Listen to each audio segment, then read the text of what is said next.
ഇങ്ങനെ ഒരു വിവാഹം ജീവിതത്തിൽ പ്രേമിച്ച് നടക്കുന്നു വിചാരിച്ചു? ഇല്ല. എന്തുകൊണ്ടാണ് വിചാരിക്കുന്നത്? അങ്ങനെ ശരിക്കും ഒരു ഇങ്ങനെ ഒരു ഇത് നടക്കുമെന്ന് വിചാരിച്ചിട്ടുണ്ടായിരുന്നില്ല. പക്ഷേ എന്നെ കിട്ടിയതുകൊണ്ട്. ഷൈജു ആദ്യമായിട്ട് പ്രണയം പറഞ്ഞപ്പോൾ എന്താണ് ഫീൽ ചെയ്തത്? എല്ലാവർക്കും നമസ്കാരം. ഇന്നിവിടെ പ്രണയത്തിന്റെ പേരിൽ കൊലയും പിന്നെ അതുപോലെ തന്നെ ആത്മഹത്യയൊക്കെ ആയിട്ട് നടക്കുന്ന ഒരു കാലഘട്ടമാണ്. ആ സ്ഥലത്തിന്റെ ഇടയിൽ ഇവിടെ ട്രൂ ലവ് എന്ന് പറയുന്ന ഒരു സാധനം നശിച്ചു കൊണ്ടിരിക്കുകയാണ്. സത്യസന്ധമായ പ്രണയങ്ങളും സത്യസന്ധമായ റിലേഷൻഷിപ്പുകളും വളരെ കുറവാണ്, വളരെ ചുരുക്കമാണ്. ഇല്ലെന്നൊരിക്കലും പറയാൻ പറ്റത്തില്ല, വളരെ ചുരുക്കമാണ്. അപ്പൊ അങ്ങനെ ചുരുക്കങ്ങളിൽപ്പെട്ട ഒരു പ്രണയത്തിന്റെ വിവാഹം, അതേ തുടർന്നുള്ള അവരുടെ കുടുംബജീവിതം. അപ്പോൾ അവരുടെ ആ ഒരു പ്രണയം പ്രപ്പോസ് അവർ ആദ്യമായി കാണുന്നു, മീറ്റിംഗ്. ആ മീറ്റിങ്ങിന്റെ കഥ കേട്ടപ്പോൾ സത്യം പറഞ്ഞാൽ എനിക്ക് ചാർലി സിനിമയാണ് ഫീൽ ആയത്. ചാർലി സിനിമയിൽ നമ്മുടെ DQ ലാസ്റ്റ് പാർവതിയെ കാണുന്നത് ഒരു തൃശ്ശൂർ പൂരത്തിൽ വെച്ചിട്ടാണ്. ജസ്റ്റ് എന്തൊക്കെയോ അറിയാന്നുള്ള ഒരു ഇത് വെച്ചിട്ട് കൂട്ടിക്കുഴച്ച് DQ പാർവതി അവിടെ കണ്ടുപിടിക്കുകയാണ് ചെയ്യുന്നത്. അതുപോലെയാണ് ജസ്റ്റ് ഇൻസ്റ്റാ റീലിലെന്ന് ഉള്ള കണ്ണിന്റെ ഫോട്ടോ മാത്രം, കണ്ണിന്റെ ആ ഒരു പിക്ചർ മാത്രം വെച്ചിട്ട് ഈ പറഞ്ഞ ഷിജു എന്ന വ്യക്തി തന്റെ കാമുകിയെ കണ്ടെത്തുകയാണ്. തൃശ്ശൂർ പൂരത്തിനിടയിൽ ലക്ഷക്കണക്കിന് ആൾക്കാർ നിൽക്കുന്ന തൃശ്ശൂർ പൂരത്തിനിടയിൽ കണ്ടുപിടിക്കുകയാണ്. What a story. കേട്ടപ്പോൾ സത്യമായ ഭയങ്കര അഭിമാനം തോന്നി. ഇങ്ങനത്തെ പ്രണയങ്ങളും ഇന്നിവിടെ ഉണ്ടല്ലോ. Okay fine. അപ്പോൾ ഈ ഷിജു എന്ന് പറയുന്ന വ്യക്തിക്ക് ആദ്യം ഒരു പെൺകുട്ടിയായിട്ട് റിലേഷൻഷിപ്പ് ഒക്കെ ഉണ്ടായിരുന്നു. ആ പെൺകുട്ടി ആദ്യം തേച്ചു, വീണ്ടും ആ പെൺകുട്ടി ലൈഫിലോട്ട് തിരിച്ചു വന്നു, വീണ്ടും തേച്ചു. അങ്ങനെ ഷിജു 2 വട്ടം തേപ്പിലായിട്ട് പോയി. അതിനുശേഷമാണ് ഈ പറയുന്ന സുഹൈല എന്ന് പറയുന്ന പെൺകുട്ടിയുമായിട്ട് റിലേഷൻഷിപ്പിലാവുന്നത്. അപ്പോൾ ഈ പെൺകുട്ടി ആരാ, എന്താ, എവിടെന്ന എന്നൊക്കെ നിങ്ങൾക്ക് ഒരു ചോദ്യം കാണും. അപ്പോൾ ഈ പെൺകുട്ടിക്ക് കുഞ്ഞുനാളിൽ സ്കൂളിൽ പഠിക്കുമ്പോൾ തലറങ്ങി വീഴുകയും അതേ തുടർന്ന് കണ്ണിന് ചെറിയ പ്രശ്നം വരികയും പിന്നെ ഈ പറയുന്ന പോലെ ചെവിക്ക് ചെറിയ പ്രശ്നം വരികയും കാര്യങ്ങളൊക്കെ, കുറച്ച് ഹെൽത്ത് ഇഷ്യൂസും കാര്യങ്ങളൊക്കെ ഉണ്ട്.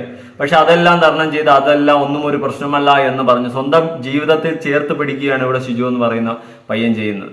അവനൊരു ബിഗ് സല്യൂട്ടിന്റെ ഫസ്റ്റ് നമ്മൾ കൊടുക്കണം. കാരണം അത്രയും നല്ലൊരു പയ്യനാണ്, നല്ലൊരു മനസ്സിനുടമയാണ്. സ്നേഹബന്ധങ്ങൾക്ക് എന്തുമാത്രം വില കൊടുക്കുന്ന ഒരു വ്യക്തിത്വമാണ് ഷിജു എന്ന് നമുക്ക് ഷിജുവിന്റെ ഈ ഒരു ഇതിലെന്ന് തന്നെ അറിയാൻ പറ്റും. കാരണം 2 ബ്രേക്കപ്പിന് ശേഷം സുഹൈലയുമായിട്ട് ഒരു വെറൈറ്റി രീതിയിലാണ് അവർ കണ്ടുമുട്ടുന്നത്. അതാണ് എന്നെ ഏറ്റവും കൂടുതൽ എന്നെ ഒരു ആകാംക്ഷയുടെ മുൾമുനയിലൊക്കെ കൊണ്ട് എത്തിക്കത്തെന്ന് പറയില്ല. എനിക്ക് ഫസ്റ്റ് അവരുടെ ഒരു മീറ്റിംഗ് കേട്ടപ്പോൾ തന്നെ എനിക്ക് ചാർലി സിനിമയായിട്ടാണ് കണക്ട് ചെയ്യാൻ പറ്റിയത്. അത് വേറെ മാറ്റമില്ല. എന്തായാലും അവര് 2 പേരും കല്യാണം കഴിച്ചിട്ടുണ്ട്. നിങ്ങൾ തമിഴിൽ കണ്ടത് തന്നെയാണ് ഫോട്ടോ.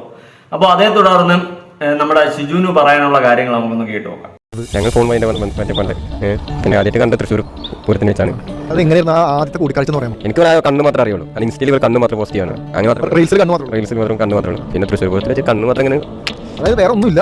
തൃശ്ശൂർ പൂരം ചെല്ല, അവിടെ നിന്ന് ഇറങ്ങാം, ഈ കണ്ണ് മാത്രം നോക്കാം, കണ്ണ് കണ്ടുപിടിക്കാം. അത്രേ ഉണ്ടായിരുന്നു. അതും തൃശ്ശൂർ പൂരത്തിന് അസാധ്യത അതിലാണ് കേട്ടോ.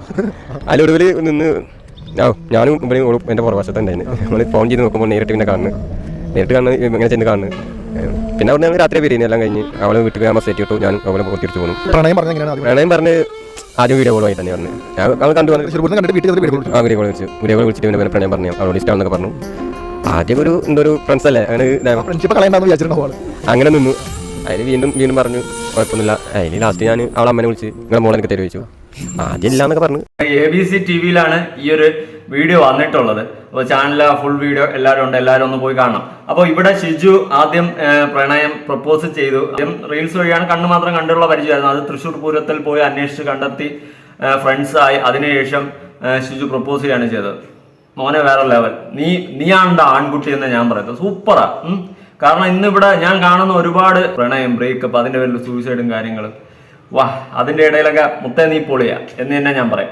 അപ്പൊ അതേ തുടർന്ന് വീട്ടിലോട്ട് ഈ ഷിജു ഈ പറയുന്ന സുഹൈലയുടെ വീട്ടിലൊക്കെ ഒന്ന് കല്യാണ ആലോചനയായിട്ട് ചെന്നു. ആദ്യം അവർ സമ്മതിച്ചില്ല. അതിനുള്ള റീസൺ അവർ പറയുന്നുണ്ട്. അതായത് ഒരു ഓൺലൈൻ മീഡിയ വഴിയുള്ള ഒരു ബന്ധമല്ലേ, എങ്ങനെ വിശ്വസിക്കാം എന്നുള്ള രീതിയിലൊക്കെ അവർ ആദ്യം പറയുന്നുണ്ട്. പിന്നെ എന്നിട്ട് ഷിജുവിനോട് പറയുന്നുണ്ട്, കെട്ടിച്ചു തന്നില്ലേ ഞാൻ വിളിച്ചിറക്കി കൊണ്ടുപോകും എന്നുള്ള മൈൻഡ് സെറ്റിൽ. അപ്പോൾ അതേ തുടർന്ന് അവർ കെട്ടിച്ചു കൊടുക്കുന്നുണ്ട്. എന്തായാലും അതൊക്കെ പൊളി വൈബാന്ന് വെച്ച് കഴിഞ്ഞാൽ എൻ്റെ മോനെ നീ വേറെ ലെവല, വേറെ മുത്ത എന്ന് തന്നെ ഞാൻ പറയും. എന്തായാലും അതേ തുടർന്ന് നമ്മുടെ സുഹൈലയ്ക്ക് പറയാനുള്ള കാര്യങ്ങളും കൂടി നമുക്കൊന്ന് കേട്ടു നോക്കാം. ഇങ്ങനെ ഒരു വിവാഹം ജീവിതത്തിൽ പ്രേമിച്ച് നടക്കുന്നു വിചാരിച്ചു? ഇല്ല. എന്തുകൊണ്ടാണ് വിചാരിക്കുന്നത്? അങ്ങനെ ശരിക്കും ഒരു ഇങ്ങനെ ഒരു ഇത് നടക്കുമെന്ന് വിചാരിച്ചിട്ടുണ്ടായിരുന്നില്ല. പക്ഷേ എന്നെ കിട്ടിയതുകൊണ്ട്. ഷൈജു ആദ്യമായിട്ട് പ്രണയം പറഞ്ഞപ്പോൾ എന്താണ് ഫീൽ ചെയ്തത്? അത് വേണോ വേണ്ടയോ, റിയൽ ആണോ ഫേക്ക് ആണോ, എന്താണ് ഫസ്റ്റ് ഫീൽ ചെയ്തത്? ആദ്യം പറഞ്ഞപ്പോൾ ഞാൻ വേണ്ട, നമ്മൾ പിന്നെ എൻ്റെ കാര്യങ്ങൾ പറഞ്ഞ് വേണ്ടെന്നൊക്കെ പറഞ്ഞു. അപ്പോൾ ആള് വീണ്ടും പറഞ്ഞു. അപ്പം പറഞ്ഞ് ശരിയാവുന്ന ചോദിച്ചു. പിന്നെ ഇഷ്ടം ഉണ്ടായിരുന്നു അങ്ങോട്ട്. മറ്റേ മറ്റു ബ്രേക്കപ്പ് ആയ കാര്യത്തിൻ്റെ ഇതിൽ ആൾ ഫുൾ സൈഡൊക്കെ ആയിരുന്നു. അപ്പോൾ കൂടെ നിന്നു. ഇതുവരെ കേട്ട് ഇപ്പം ഇങ്ങനെ ഇവിടെ വരെ എത്തി. ആദ്യം വീട്ടുകാരോട് ചോദിച്ചപ്പോൾ വീട്ടുകാർ എന്തായിരുന്നു? സുഹൈലയുടെ വീട്ടുകാർ അമ്മ സംസാരിച്ചു. അപ്പോൾ എൻ്റെ കാര്യങ്ങൾ സംസാരിച്ചപ്പോൾ ചിലപ്പോൾ നിൻ്റെ വീട്ടിൽ സമ്മതിക്കില്ല അങ്ങനെ ഇങ്ങനെയൊക്കെയെന്ന് പറഞ്ഞു. അപ്പം എനിക്ക് ഇവിടെ തന്നെ വേണമെന്ന് പറഞ്ഞു. അപ്പം പറഞ്ഞു എന്തായാലും ആ വീട്ടിലും സംസാരിച്ച് നോക്ക്, എന്നിട്ട് അവരെന്താ പറയത്തെങ്കിൽ നോക്കാന്ന് പറഞ്ഞു. പിന്നെ അമ്മ ഓക്കെ പറഞ്ഞു. ഇത് തന്നെ കണ്ടു ഇഷ്ടപ്പെടും. ഷൈജു എന്തെങ്കിലും പറയോ, എന്താ ചിന്തിക്കുന്നത്? കണ്ടിട്ടില്ലല്ലോ ആദ്യം. നേരിട്ട് ഒരാൾ പൂരത്തിനാന്ന് കാണുന്നേക്കാളും അത്ര അടുത്തുണ്ടായിരുന്നു ഞങ്ങൾ, അത്ര നല്ല കട്ട ഫ്രണ്ട്സ് ആയിരുന്നു. അപ്പം ഇനിയിപ്പോൾ നേരിട്ട് കണ്ടാലും അവൻ ഫ്രണ്ട്ഷിപ്പ് വിട്ട് പോകില്ല എന്നൊരിതുണ്ടായിരുന്നു. ഫ്രണ്ട്ഷിപ്പ് വിട്ട് പോകില്ല എന്നൊരു ഇതുണ്ടായിരുന്നു. അപ്പോൾ സുഹേല പറയുന്നത് ഇവർ ഫ്രണ്ട്സ് ആയിരുന്നു, അതിനുശേഷമാണ് ഇവർ റിലേഷനിലായിട്ട് മാറിയത്. അപ്പോൾ ഞാൻ ആലോചിക്കുന്ന ഒരു കാര്യം എന്ന് വെച്ച് കഴിഞ്ഞാൽ ഇവിടെ ഫസ്റ്റ് ഇംപ്രഷനിൽ ഫസ്റ്റ് ഒരു ക്രഷ് അടിച്ച് പോകുന്ന റിലേഷൻഷിപ്പുകളൊന്നും എനിക്ക് അധികകാലം നീണ്ടു പോകുന്ന എനിക്ക് തോന്നുന്നില്ല കേട്ടോ. സ്വന്തം അനുഭവമാണെന്ന് വീണ്ടും കൂട്ടിക്കോ. ഓക്കെ, അപ്പോൾ ഇതുപോലെ നമ്മൾ ചില ഫ്രണ്ട്സ് ആയിരിക്കുമ്പോൾ ആ കാലക്രമേണ ചിലപ്പോൾ ആ ഫ്രണ്ട്ഷിപ്പ് ഒരു റിലേഷൻഷിപ്പിലോട്ട് മാറാൻ ചാൻസ് ഉണ്ട്. കാരണം നമ്മളെ ഒരു ഫ്രണ്ട് ആയിരിക്കുന്ന ടൈമിൽ അവർ നമ്മുടെ കാര്യങ്ങൾ നെഗറ്റീവും പോസിറ്റീവും എല്ലാം അവർക്ക് അറിയാൻ പറ്റും. അതുപോലെ തന്നെ എല്ലാ കാര്യങ്ങളും ഷെയർ ചെയ്യുമ്പോൾ അവരുമായിട്ടൊരു ബോണ്ട് ഉണ്ടാകും. അവസാനം കാലക്രമേണ അത് ചിലപ്പോൾ ആ റിലേഷൻഷിപ്പിലോട്ട് മാറും. പക്ഷെ ആ റിലേഷൻഷിപ്പിലോട്ട് മാറിക്കഴിഞ്ഞാൽ അവിടെ ഒരു പോസിബിലിറ്റി എന്ന് വെച്ച് കഴിഞ്ഞാൽ ഇതേ ഫ്രണ്ട്ഷിപ്പ് അവിടെ മെയിൻറ്റെയിൻ ചെയ്യണം. മനസ്സിലായ? ഇതേ ഫ്രണ്ട്ഷിപ്പ് റിലേഷൻഷിപ്പിൽ ആയിക്കഴിഞ്ഞാൽ മെയിൻറ്റെയിൻ ചെയ്യണം. കാരണം റിലേഷൻഷിപ്പിൽ ആയിക്കഴിഞ്ഞാൽ ഇനി ഭാര്യയും ഭർത്താവുമാണ് എന്നുള്ള, അല്ലെങ്കിൽ കല്യാണം കഴിഞ്ഞതിന് ശേഷം ഭാര്യയും ഭർത്താവുമാണ് എന്നുള്ള ഒരു ചിന്താഗതിയിൽ ആ ഒരു റിലേഷനെ കൊണ്ടുപോകരുത്. കാരണം ആ ഒരു ഫ്രണ്ട്ഷിപ്പ് തന്നെയായിരിക്കണം വീണ്ടും നിങ്ങൾ കണ്ടിന്യൂ ചെയ്യേണ്ടത്. എങ്കിൽ തന്നെ ആ റിലേഷൻഷിപ്പ് വളരെയധികം സക്സസോടെ നിങ്ങൾക്ക് മുന്നോട്ട് പോകാനും ജീവിക്കാനും സാധിക്കത്തുള്ളൂ എന്നാണ് എൻ്റെ ഒരു personal opinion. One of the best friends ആണ് അവരെന്ന് എനിക്ക് തോന്നുന്നു. ആ ഒരു ഫ്രണ്ട്ഷിപ്പിനെ തന്നെ ഒരു റിലേഷൻഷിപ്പിലോട്ട് ആക്കുമ്പോൾ ആ ഒരു കാര്യം സൂക്ഷിക്കണം. കാരണം നിങ്ങൾ വീണ്ടും ആ ഒരു ഫ്രണ്ട്ഷിപ്പ് മെയിൻറ്റെയിൻ ചെയ്യുക. ചെയ്തില്ലെങ്കിൽ ചിലപ്പോൾ റിലേഷൻഷിപ്പിൽ ഒരുപാട് ബാധിക്കാൻ ചാൻസ് ഉണ്ട്. ഷിജുവിൻ്റെ കാര്യത്തിലൊക്കെ എനിക്ക് ഭയങ്കര ഒരു രോമാഞ്ചിഫിക്കേഷൻ ഫീലാണ് തോന്നുന്നത്.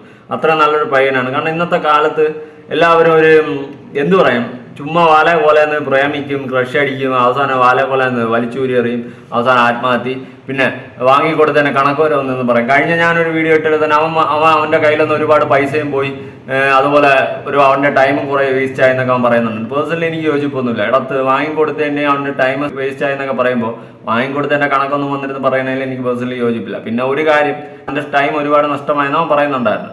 അപ്പോൾ ഈ ടൈമൊക്കെ നഷ്ടമാകുമ്പോൾ നീ ആലോചിക്കണ്ടേ, നീ പുറകെ പോയിട്ടല്ലേ? അപ്പോൾ അതൊക്കെ ആലോചിക്കണം. പിന്നെ വന്നിരുന്ന് അതൊക്കെ ഒരു കുറ്റം, അവിടെ ആ സമയത്ത് എൻജോയ് ചെയ്ത കുറേ മൊമെന്റ്സിന് ഇപ്പുറത്ത് വന്നിരുന്ന് പിന്നെ കുറ്റം പറഞ്ഞിട്ടൊന്നും ഒരു കാര്യമില്ല. മനസ്സിലായി? അപ്പോൾ റിലേഷൻഷിപ്പ് എന്ന് പറയുന്ന സാധനം അത് മെയിൻറ്റെയിൻ ചെയ്ത് കൊണ്ടുപോകാൻ വളരെ പാടാണ്. പ്രത്യേകിച്ച് ഫ്രണ്ട്ഷിപ്പായിട്ടിരുന്നിട്ട് അതൊരു റിലേഷൻഷിപ്പിൽ മാറുമ്പോൾ എനിക്ക് തോന്നുന്നത് കുറെ കൂടി സക്സസ് ആവാനാണ് ചാൻസ് എന്നാണ് തോന്നുന്നത്. പിന്നെ റിലേഷൻ ആയാലും ആ ഫ്രണ്ട്ഷിപ്പ് മെയിൻറ്റെയിൻ ചെയ്യുക. എന്തായാലും സുഹേലിൻ്റെയും ഷിജുവിൻ്റെയും കേസിൽ സൂപ്പറാ. ഇവൻ ആദ്യം ഏതോ 2 തേപ്പൊക്കെ കിട്ടിയെന്ന് അവൻ തന്നെ പറയുന്നുണ്ട് വീഡിയോയിൽ. അതിനുശേഷമാണ് അവൻ ഇങ്ങനെ റിലേഷൻഷിപ്പിലാവുകയും അത് എനിക്ക് ഏറ്റവും കൂടുതൽ ഞാൻ ഈ വീഡിയോ ചെയ്യാൻ വേണ്ടി ഞാനൊന്ന് ഇമ്പ്രസീവ് ആയതെന്ന് വെച്ച് കഴിഞ്ഞാൽ ഈ സംഭവം തൃശ്ശൂർ പൂരത്തിന് കണ്ണ് മാത്രം വെച്ചിട്ട് നീ കണ്ടുപിടിക്കാൻ ഇറങ്ങില്ല മുത്ത, നീ പൊളിയ. അത് നിന്നെ അംഗീകരിച്ച് തന്നേ പറ്റത്തുള്ളൂ. അതിൽ ഒരു രക്ഷയില്ല. നീ വേറെ ലെവലെന്നേ ഞാൻ പറയത്തുള്ളൂ ആ ഒരു കേസിൽ. മനസ്സിലായി? കണ്ണ് വെച്ചിട്ട് ലക്ഷക്കണക്കിന് ആൾക്കാർ നിൽക്കുന്ന തൃശ്ശൂർ പൂരത്തിൽ ചാർലി സിനിമയിൽ അതേ ക്ലൈമാക്സും കൊണ്ട് നീ ഇറങ്ങില്ല മോനെ. അത് നിന്നെ സമ്മതിച്ച് തന്നെ പറ്റും. അതിൽ ഒരു വിട്ടുവീഴ്ചയില്ല. നീ വേറെ ലെവൽ എന്നേ ഞാൻ പറയത്തുള്ളൂ. ഇനി നിങ്ങളുടെ കുടുംബജീവിതത്തിൽ ഒരുപാട് ഐശ്വര്യങ്ങളും സന്തോഷങ്ങളും ഉണ്ടാവട്ടെ എന്ന് ആശംസിക്കുന്നു. അടിപൊളിയായിട്ട് കുടുംബജീവിതം മുന്നോട്ട് കൊണ്ടുപോകാൻ ശ്രമിക്കുക. അല്ലാതെ ഈ ഒരുപാട് ഇന്നത്തെ കാലത്ത് ലവ്, മാരേജ് ഇതെല്ലാം ഭയങ്കര നെഗടിച്ചുകൊണ്ടിരിക്കുന്ന കാലഘട്ടമാണ്. അങ്ങനെയുള്ളത് ഇവരെ പോലെ ഉള്ളവരെ കണ്ട് പഠിക്കുക.